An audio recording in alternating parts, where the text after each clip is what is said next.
Last night, I really thought I was going to die. Right after I went to bed, I felt the worst bloating or gas pain in my life. It felt like I was, I don't know, magically pregnant, like my stomach was about to burst. I honestly thought, this is it.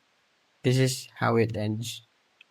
And the pain started in my back, which makes sense because I had been sitting all day working on this client projects, the ones I've been talking about on my past videos. So, of course, I panicked a little. I researched remedies. I tried everything I could think of to calm myself.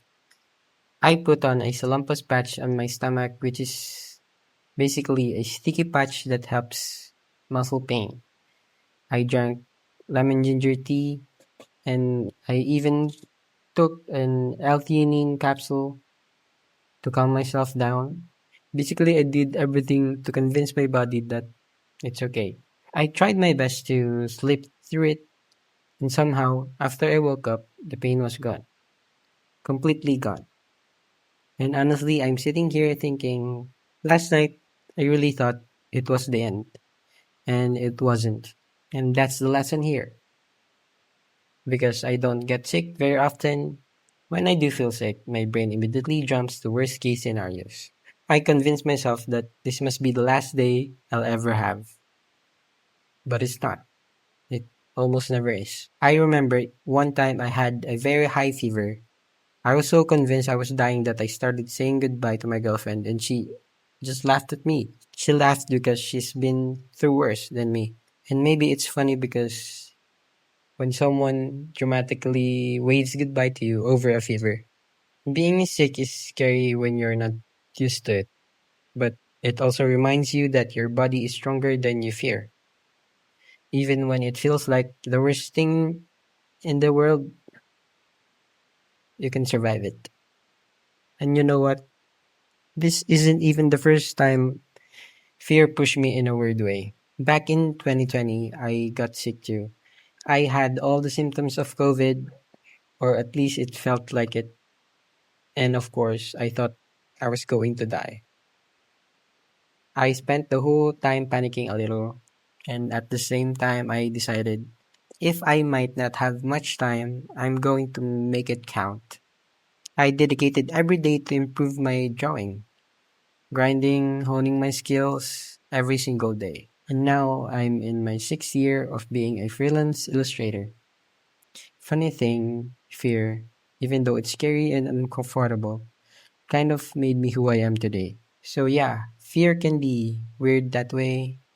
It scares you into action. It teaches you lessons that calm days never could. Anyway, today I had to make another tough decision. I accepted that I'm probably not going to hit my deadline for that client work. Instead of pretending I can, I'm going to be honest with my client about my pacing. This actually happened before. Past deadlines. I didn't finish on time and he still paid me in full. But this time things are a bit stricter. He told me we were going to follow the contract more closely and there will be deductions for late work. The company is growing and I should not be spoiled anymore. I just kind of laughed about it and said, okay. Even though with deadlines and strict contracts, he's thoughtful. Did you know he actually sent his artist who works for his game Christmas presents? He asked me what I wanted and I said, anything Pokemon related because, yes, I'm a Pokemon nerd. The gift hasn't arrived yet. It's coming from overseas. So today I realized something else. Life is full of contradictions. On one hand, you feel like you're dying over gas pain or a looming deadline. On the other hand, you have kind people in your life, friends, partners, even clients who remind you that there's joy, kindness, and surprises even in stressful moments.